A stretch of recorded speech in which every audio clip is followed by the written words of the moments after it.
A ministra do Planejamento, a Simone Tebet, participou nesta terça-feira de uma audiência do grupo de trabalho da reforma tributária e comentou sobre a Zona Franca de Manaus.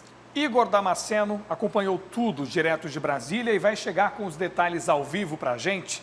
Igor, a gente quer saber o que ela exatamente falou sobre a questão da Zona Franca, inclusive sobre a manutenção dos incentivos em meio a essa reforma. O que é que ela comentou sobre esse assunto? Boa noite para você.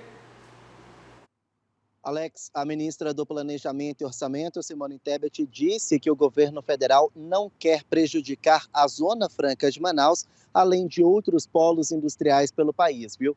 Boa noite a você, também a Rose, ao Dante, boa noite a quem nos assiste de casa. Essa reunião, essa audiência pública do Grupo de Trabalho da Câmara dos Deputados durou cerca de 2 horas e Simone Tebet, durante essa audiência pública, ela lembrou que há 2 propostas de emenda que tramitam no Congresso Nacional sobre a reforma tributária. Ela disse que o assunto que está em questão precisa ter um ponto de convergência, ou seja, os parlamentares precisam pegar os pontos positivos de cada uma dessas 2 propostas e montar uma nova proposta, um novo texto adaptado para a realidade brasileira atualmente. Ela disse ainda que esse imposto, sobretudo o IVA, que é o Imposto sobre Valor Agregado, esse imposto que vai substituir pelo menos 5 impostos federais, estaduais e municipais, ele precisa ser dual, ou seja, ele precisa trazer arrecadação não só para o governo federal, mas também para os estados e municípios.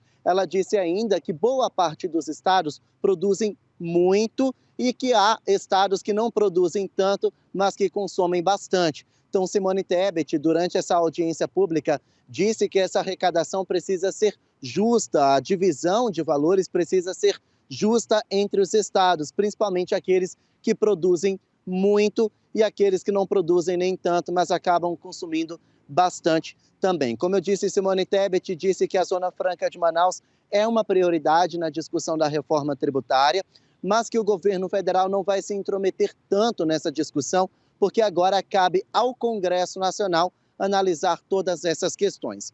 Vamos ouvir o que disse Simone Tebet em coletiva de imprensa logo depois dessa audiência pública.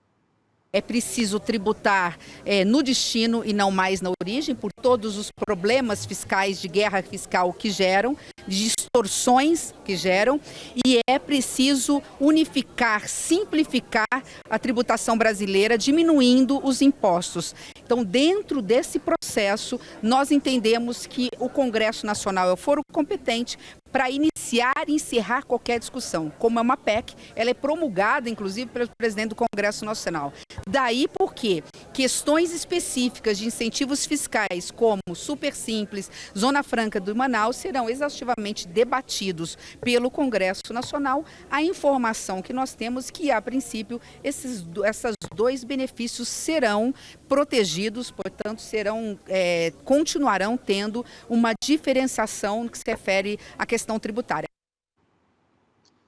Bom, a gente viu a ministra Simone Tebet dizendo que a Zona Franca de Manaus vai ser protegida, mas praticamente ela tirou o corpo fora, ela tirou o governo federal dessa responsabilidade e colocou sobre o Congresso Nacional, que é quem está discutindo essa situação da reforma tributária atualmente. Claro que Simone Tebet foi amparada, como ela disse, a discussão está no Congresso Nacional e, por se tratar de uma proposta de emenda à Constituição, quem vai promulgar é o presidente do Congresso, o senador Rodrigo Pacheco. Então, parafraseando o que disse a ministra, a Zona Franca precisa ser protegida, mas essa proteção deve ser discutida pelo Congresso Nacional. O relator do tema lá na Câmara dos Deputados, o deputado Agnaldo Ribeiro, do Partido Progressista, ele disse que esses incentivos vão sim ser garantidos, mas não por meio dos impostos. Vamos ouvir o que ele disse.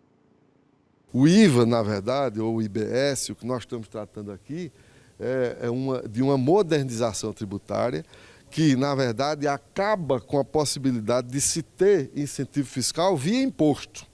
Mas não se acaba com a possibilidade de você ter uma política de desenvolvimento regional. E uma coisa importante é que também nós não vamos atropelar aquilo que está contratado, né? Isso traria insegurança jurídica, Então, os incentivos que foram dados por estados e pela própria União e que estão em vigor, no prazo que estão em vigor, serão respeitados. Bom, a gente lembra que essa discussão, essa audiência pública é transmitida, é por meio do grupo de trabalho que analisa a reforma tributária lá na Câmara dos Deputados. São 12 parlamentares que fazem parte desse grupo de trabalho. 3 deles são do estado do Amazonas e nenhum deles participou dessa audiência pública de hoje, pelo menos não presencialmente. A gente vai seguir acompanhando. Volto com vocês aí no estúdio.